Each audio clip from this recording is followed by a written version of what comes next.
नमस्कार दोस्तों, कैसे हैं आप। आज लाई हूँ रविंद्रनाथ ठाकुर जी की रचना पड़ोसन। मुझे नहीं लगता ठाकुर जी का परिचय देना बनता है, पर चलो रिफ्रेश करते हैं नई पीढ़ी के लिए। वे एक विख्यात कवि, साहित्यकार, दार्शनिक और भारतीय साहित्य के नोबेल पुरस्कार विजेता हैं। उन्हें गुरुदेव के नाम से भी जाना जाता है। वे एशिया के प्रथम नोबेल पुरस्कार सम्मानित व्यक्ति हैं। वे एकमात्र कवि हैं जिसकी दो रचनाएं दो देशों का राष्ट्रगान बनी। भारत का राष्ट्रगान जन गण मन और बांग्लादेश का राष्ट्रगान आमार सोनार बांग्ला गुरुदेव की ही रचनाएं हैं। रविंद्रनाथ ठाकुर का जन्म 7 मई 1861 को कोलकाता में ठाकुरबाड़ी में हुआ। उनके पिता देवेंद्रनाथ टैगोर और माता शारदा देवी थी। उनकी शुरू की शिक्षा प्रतिष्ठित सेंट जेवियर स्कूल में हुई। उन्होंने बैरिस्टर बनने की इच्छा में 1878 में लंदन विश्वविद्यालय में कानून का अध्ययन किया, लेकिन 1880 में बिना डिग्री प्राप्त किए ही स्वदेश लौट आए। टैगोर के एक भाई सत्येंद्र नाथ में सभी यूरोपीय सिविल सेवा के लिए पहले भारतीय नियुक्त हुए थे। टैगोर ने अपने जीवन काल में कई उपन्यास, निबंध, लघु कथाएं, यात्रावृत्त, नाटक और कई गाने भी लिखे हैं। अल्बर्ट आइंस्टीन के साथ उनकी संक्षिप्त बातचीत वास्तविकता की प्रकृति पर नोट को बाद के वर्षों में एक परिशिष्ट के रूप में शामिल किया गया है। उनके मुख्य लेख हैं गीतांजलि, पूर्वी, प्रवाहिन, शिशु भोलानाथ, बहुआ, चोखेर बाली, कथा व कहानी आदि। रविंद्र संगीत बांग्ला संस्कृति का एक जरूरी हिस्सा है। टैगोर के संगीत को उनके साहित्य से अलग नहीं किया जा सकता। गुरुदेव ने जीवन के अंतिम दिनों में चित्र बनाना भी शुरू किया, पेंटिंग। टैगोर और महात्मा गांधी के बीच राष्ट्रीयता और मानवता को लेकर हमेशा वैचारिक मतभेद रहा। जहां गांधी पहले पायदान पर राष्ट्रवाद को रखते थे, वहीं टैगोर मानवता को राष्ट्रवाद से अधिक महत्व देते थे। लेकिन दोनों एक दूसरे का बहुत सम्मान करते थे। टैगोर ने गांधी जी को महात्मा का विशेषण दिया था। एक समय था जब शांति निकेतन आर्थिक कमी से जूझ रहा था और गुरुदेव देश भर में नाटकों का मंचन करके धन संग्रह कर रहे थे। उस समय गांधी जी ने टैगोर को 60,000 रुपए के अनुदान का चेक दिया था। पिता के ब्रह्म समाजी होने के कारण वे भी ब्रह्म समाजी थे। 1913 ईस्वी में गीतांजलि के लिए इन्हें साहित्य का नोबेल पुरस्कार मिला।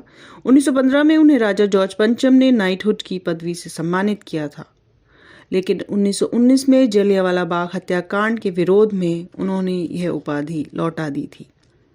तो ऐसे थे हमारे गुरुदेव।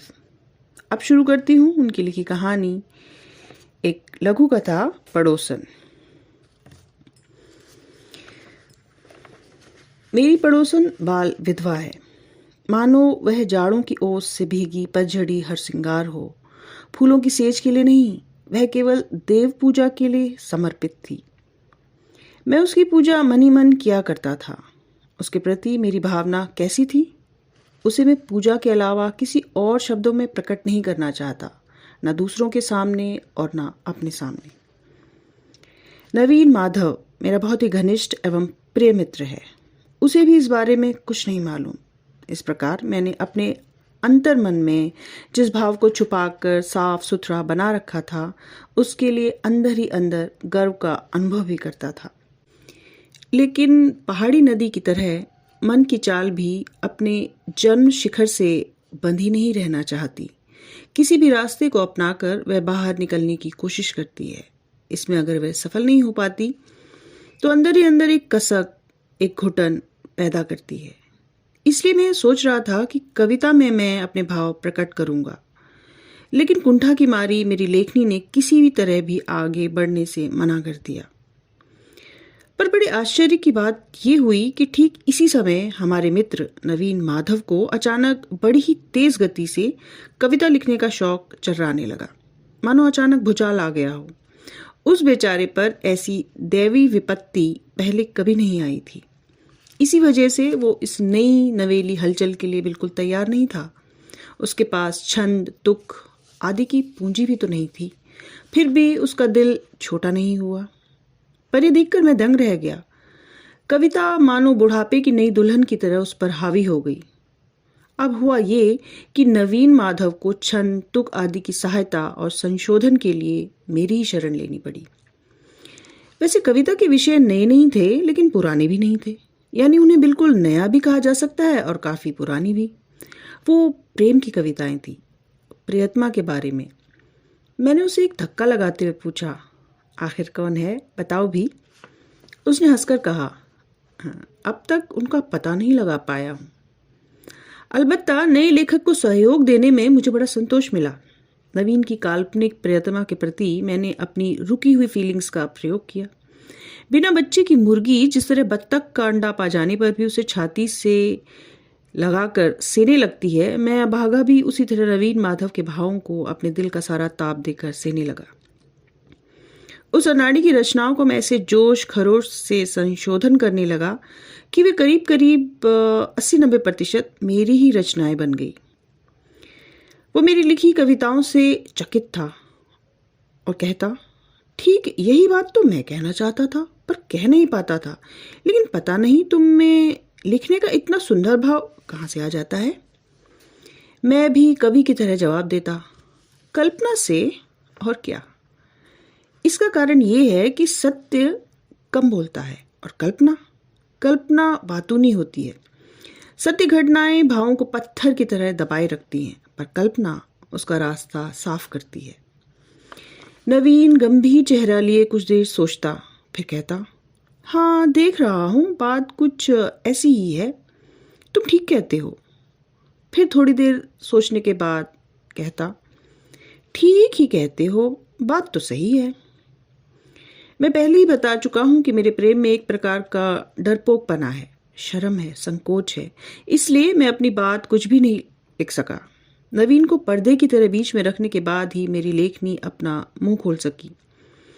रचनाएं मानो रस से भर गई हों और ताप से चमकने लगी हों।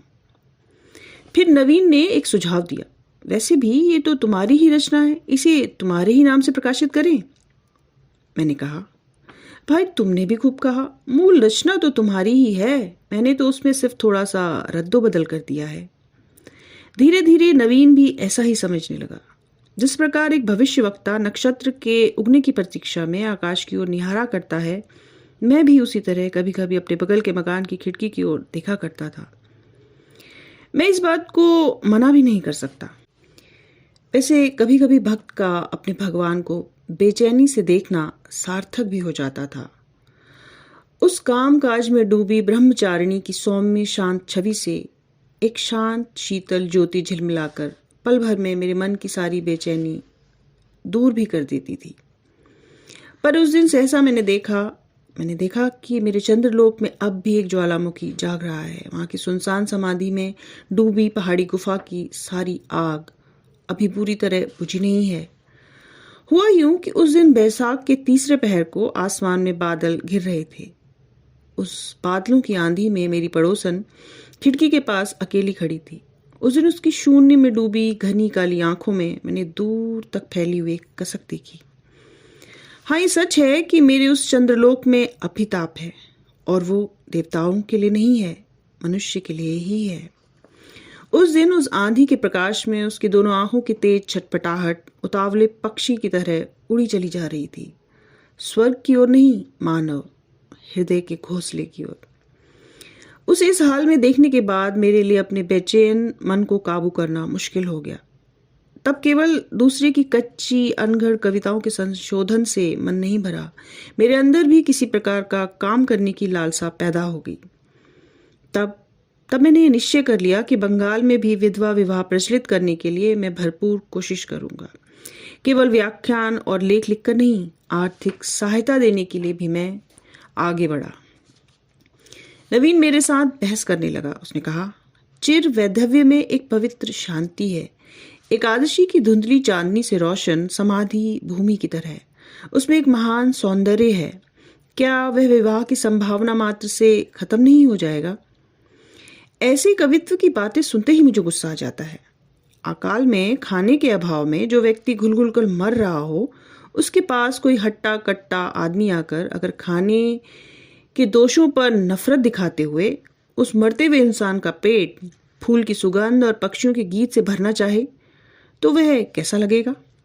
मैंने गुस्से में आकर कहा, सुनो नवीन, कलाकार कहते हैं कि खंडहर की भी एक खूबसूरती होती है, लेकिन किसी घर को सिर्फ एक पिक्चर की तरह देखने से काम नहीं चलता, क्योंकि उस घर में रहना भी पड़ता है। कलाकार कुछ भी कहता रहे, पर उस घर की मरम्मत जरूरी है। वैधव्य के बारे में दूर बैठकर तुम चाहे कितनी कविताएं लिखना चाहो, लेकिन ये भी तुम्हें याद रखना चाहिए कि उसमें भी इच्छाओं से भरा एक मानव हृदय अपने दर्द, अपनी खुशी के साथ रहता है। मेरा ख्याल था कि नवीन को मैं किसी तरह भी अपने दल में नहीं खींच सकूंगा, इसलिए मैं उस दिन ज्यादा गर्मी से बातें कर रहा था। लेकिन अचानक मैंने देखा कि मेरे भाषण के अंत में उसने एक गहरी सांस ली और मेरी सारी बातें मान ली। मुझे और भी बहुत सी अच्छी अच्छी बातें करनी थी, पर उसने उसका मौका ही नहीं दिया। खैर, लगभग हफ्ते भर के बाद नवीन ने आकर कहा, तुम अगर मदद करो तो मैं खुद विधवा विवाह करने को तैयार हूं। मेरी समझ में बात आ गई है, उसकी प्रियतमा काल्पनिक नहीं है। कुछ अरसे से वह एक विधवा औरत को दूर से प्यार करता रहा है, पर किसी से उसने यह बात बताई नहीं है। जिस मासिक पत्र में नवीन की यानी मेरी कविताएं प्रकाशित होती थी, वे पत्रिकाएं ठीक जगह पर पहुंच जाया करती थी। वे कविताएं बेकार नहीं गई।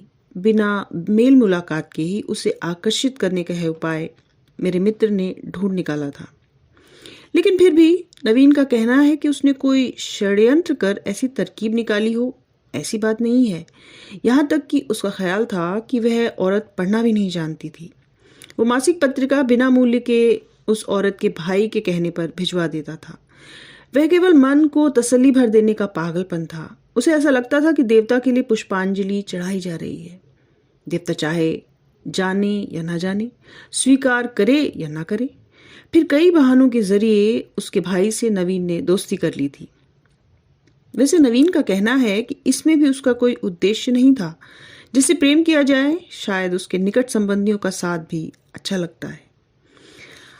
और फिर उसका भाई सख्त बीमार पड़ा, तो इस सिलसिले में बहन के साथ उसकी भेंट कैसे हुई, यह एक लंबी कथा है। कवि के साथ परिचय हो जाने के बाद कविता के बारे में दोनों में बड़ी चर्चा हो चुकी थी, और यह चर्चा छपी कविताओं तक ही सीमित थी, ऐसा कहा नहीं जा सकता। बहरहाल, मुझसे बहस में हार कर नवीन ने उस स्त्री से मिलकर विवाह का प्रस्ताव किया। पहले तो उसे किसी प्रकार स्वीकृति नहीं मिली। तब नवीन ने मेरी सारी युक्तियों का प्रयोग किया और उनके साथ अपनी आंखों के 2-4 बूंद आंसू मिलाकर उसे पूरी तरह हरा दिया। अब सब कुछ तय है, केवल उसके अभिभावक यानी उसके फूफा कुछ रुपया चाहते हैं।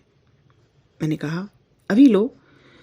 फिर नवीन बोला, इसके अलावा एक बात और है। शादी के बाद मेरे पिताजी 5-6 महीने तक जरूर खर्चा देना बंद कर देंगे, और तब तक दोनों का खर्च निभाने के लिए तुम्हें ही इंतजाम करना होगा। मैंने मुंह से कुछ ना कहकर एक चेक काट दिया और कहा, अच्छा, अब उसका नाम तो बताओ।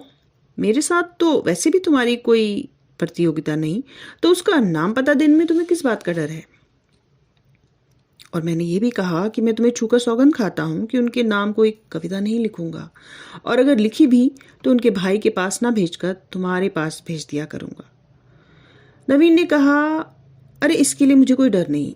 विधवा विवाह की लाश से वह गड़ी जा रही है, इसलिए उसने तुम लोगों से इस बारे में कोई चर्चा करने को बार बार मना कर दिया है। पर अब छिपाना बेकार है। वो तुम्हारी ही पड़ोसन है, 19 नंबर में रहती है। अगर मेरा दिल लोहे का बॉयलर होता तो उसी पल भक्क से फट जाता। मैंने पूछा, विधवा विवाह से उसे कोई ऐतराज नहीं है? नवीन ने हंसकर कहा, फिलहाल तो कोई ऐतराज नहीं है। मैंने पूछा, सिर्फ कविताएं पढ़कर ही वह तुम पर मुग्ध हो गई? नवीन ने कहा, क्यों, मेरी भी कविताएं कुछ बुरी थी क्या? मैंने मन ही मन कहा, धिक्कार है। धिक्कार किसे? उन्हें या मुझे या विधाता को?